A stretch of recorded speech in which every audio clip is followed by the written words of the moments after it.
ግድሜ ርዕስ ግዕዝ አንማረው በዚህ ዘመን ዘግቶ ወር ደረፈው የተንኮል አለቃ የሴራ ቀማሪ አንፈልግም ጭራሽ ቄስ አስተማሪ አንፈልግም ጭራሽ ቄስ አስተማሪ ደብተራና ጠንቋይ ቀሲስም ዘማሪ ስልጣን ቋንቋ ነው። ከክርስትና ሃይማኖት ጋር ምን አገናኘው? እናቴ ከእስልምና ብትወጣ አንገቷን ትቆርጣለህ? እቆርጣለሁ። እሺ ሰላም የእግዚአብሔር ቤተሰቦች እናታችን የቅድስተ ቅዱሳን የድንግል ማርያም የአስራት በኩራት ልጆች በወደደን ባከበረን በእግዚአብሔር ፍጹም ሰላም ተሰላምላችኋለሁ። ይህ ዩዳ ዩቲዩብ ቻናል ነው። በዚህ ዩቲዩብ ቻናል ላይ የተለያዩ ኦርቶዶክሳዊ ቪዲዮዎችን እያመጣን እንማማርበታለን። ላይክ፣ ሼር፣ ሰብስክራይብ በማድረግ ቤተሰብ ይሁኑ። እንግዲህ በዛሬ ቪዲዮአችን በአማራ ክልል የግዕዝ ቋንቋ መማር ሊጀመር ነው የሚባል ነገር ከተሰማ በኋላ ብዙ ግርግሮች ተነስተዋል። እሱ ቪዲዮ እንመለከታለን እና በጣም አስደንጋጭ የሆነ ነገር በቲክቶክ ድረገጽ ላይ ታይቷል እና እሱ ቪዲዮ በመጀመሪያ ቪዲዮአችን እናደርጋለን። ላይክ፣ ሼር፣ ሰብስክራይብ በማድረግ ቤተሰብ ነው አብራችሁ ቆዩ።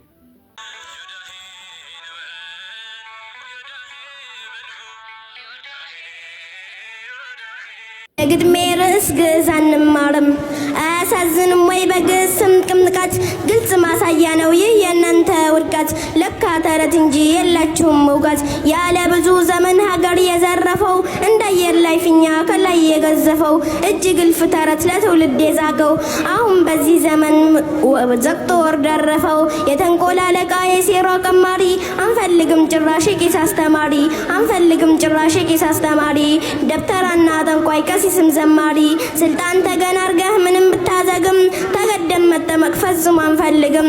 ይሄ ጥጋባችሁ ድሮስ መች ይመቻል አብሮ ለመኗኗር በምለት ለመቻቻል ገደብ ሲተላለፍ ሁሉም ይሰለቻል። ለሆዳቸው ሲሉ ስላገኘው ጥቅም በመከራ መዓት በበደል ጥርቅም ግፍ በየዘመኑ ቢወሰንብንም የአገር ፍቅር ይዞን ችሎናል ሁሉንም።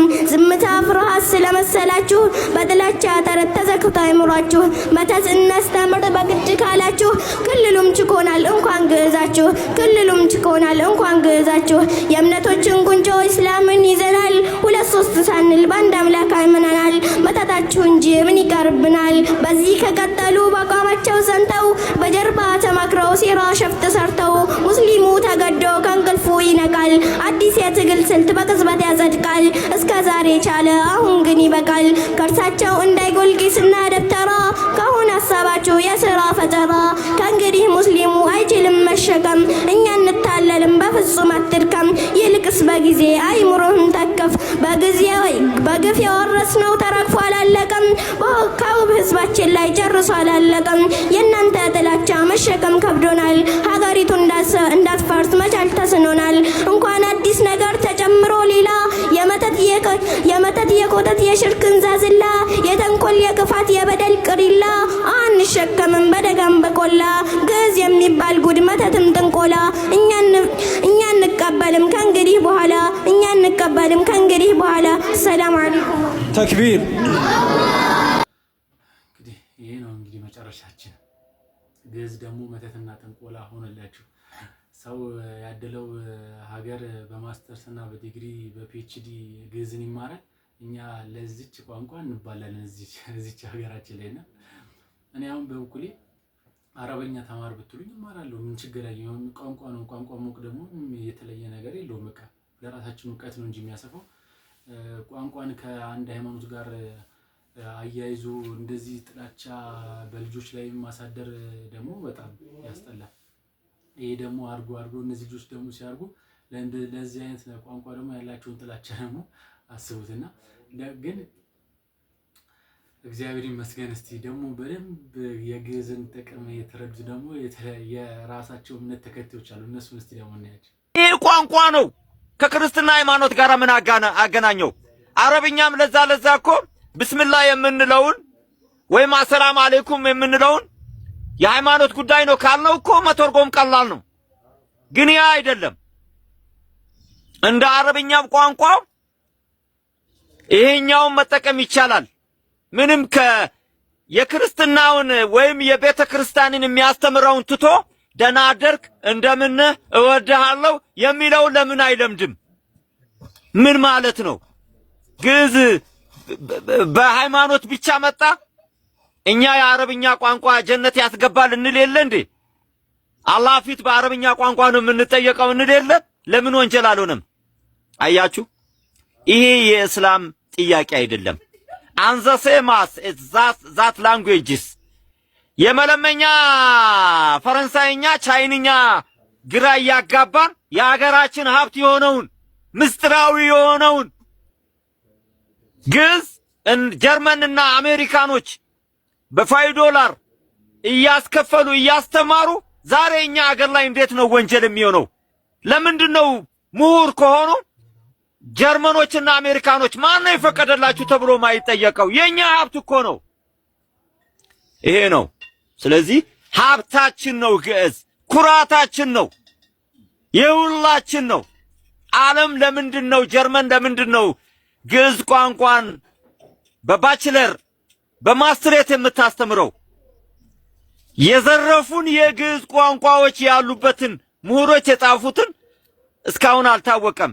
ከዚህ አንፃር ነውና ቀጥሉ። ኩዌሽን ካላችሁም አም ሬዲ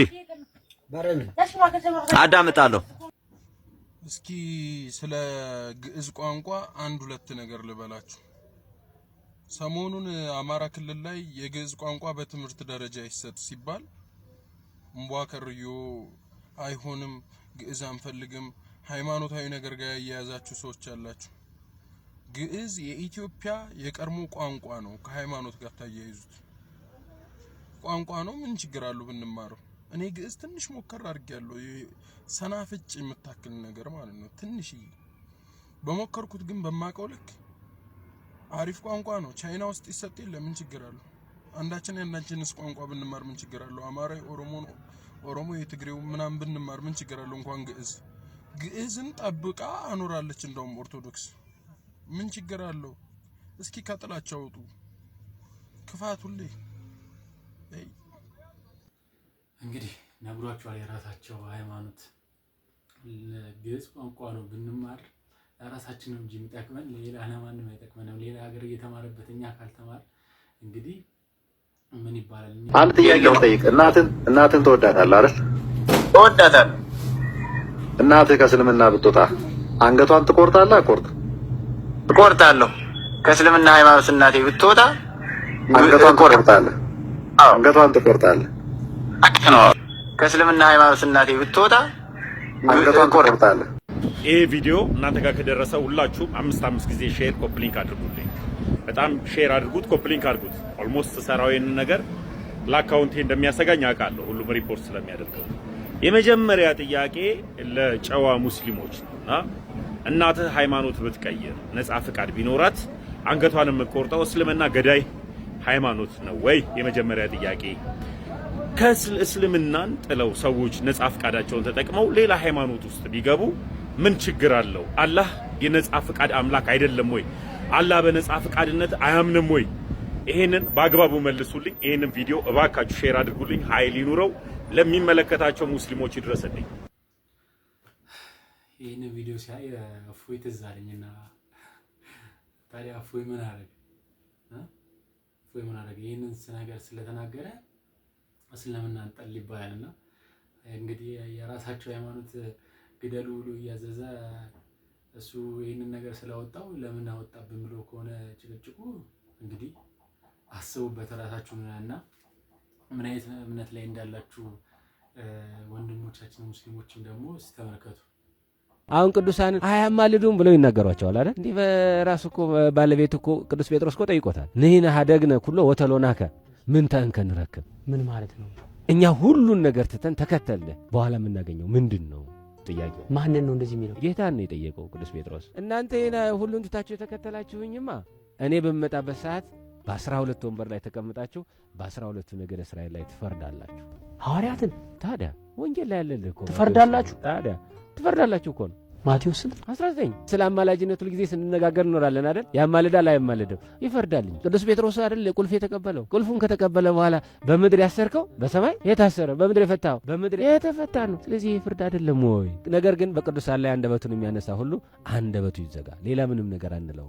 ቃለ ሕይወት ያሰማልን። አንድ አባባል አለ ማለት የሰማና ያነበበ ያነበበና የተማረ የተማረና የተረጎመና ያመሰጠረ አንድ አይደለም። አሁን ይሄ ሰውዬ ጥራዝ ነጠቅ እውቀት ነው የያዘው ማለት 7 ዓመት ገብረ መንፈስ ቅዱስ ባህር ላይ የሚል የለም 100 ዓመት ነው እንደውም የሚለው በደንብ እንጨምርለት ማለት ነው። መጽሐፍ ቅዱስ ማለት እኮ እንደው ከሰማይ የወረደ ነገር አይደለም። ሐሳቡ የልዑል እግዚአብሔር ቢሆንም የጻፉት እኮ ቅዱሳን ሰዎች ናቸው። ለምሳሌ በረከታቸው ይደርብንና ብርሃነ ዓለም ተክለ ሃይማኖትን ከነብየ እግዚአብሔር ኤልያስ ጋር እኮ ማነጻጸር እንችላለን። ነብየ እግዚአብሔር ኤልያስም ድንግል ነው አስተምሯል። አባታችን አቡነ ተክለ ሃይማኖትም ድንግል ናቸው አስተምረዋል። ጣዖታትን አፈራርሰዋል። ምንም ኤልያስ የሰራውን ስራ ተክለ ሃይማኖት ሰርተውታል። ለዚህ ነው የኢትዮጵያ ኦርቶዶክስ ተዋሕዶ ቤተክርስቲያን ብርሃነ ዓለም ተክለ ሃይማኖትን መዝና አክብራ 10 ማዕረግ ለደረሱት ለአባታችን ለተክለ ሃይማኖት ገርል ጽፋ ቤተ መቅደስ ሰርታ ታቦት ቀርጻ አባታችሁ እንኩ ብላ የሰጠችን በኤልያስ ሚዛን ተመዝኖ ነው። በዮሐንስ መጥምቅ ሚዛን በመጽሐፍ ቅዱስ ካሉት ዮሐንስ ወንጌላዊን የተቀበለ ሰው ዮሐንስ አፈወርቅ መቀበል አለበት። ለምን? ዮሐንስ አፈወርቅና ዮሐንስ ወንጌላዊ ለኢየሱስ ክርስቶስ የሰሩት ነገር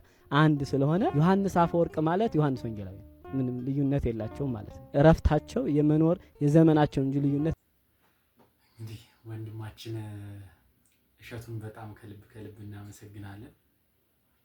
እንግዲህ ሚዲያ ላይ ብዙ ግርግር ሲበዛ እነዚህን የመሳሰሉ እንቁ አባቶችና መልስ የምታሰጥልን ስለሆነ በልዑል እግዚአብሔር ስም በጣም እናመሰግናለንና በርታልን። እንኳን አደረሰ ለመስቀል በዓል። ምን መስቀል በዓል አለ? ምንድነው መስቀል በዓል? መስቀል በዓል ነው። መስቀል ለአንተ ምንድን ነው እንዴ?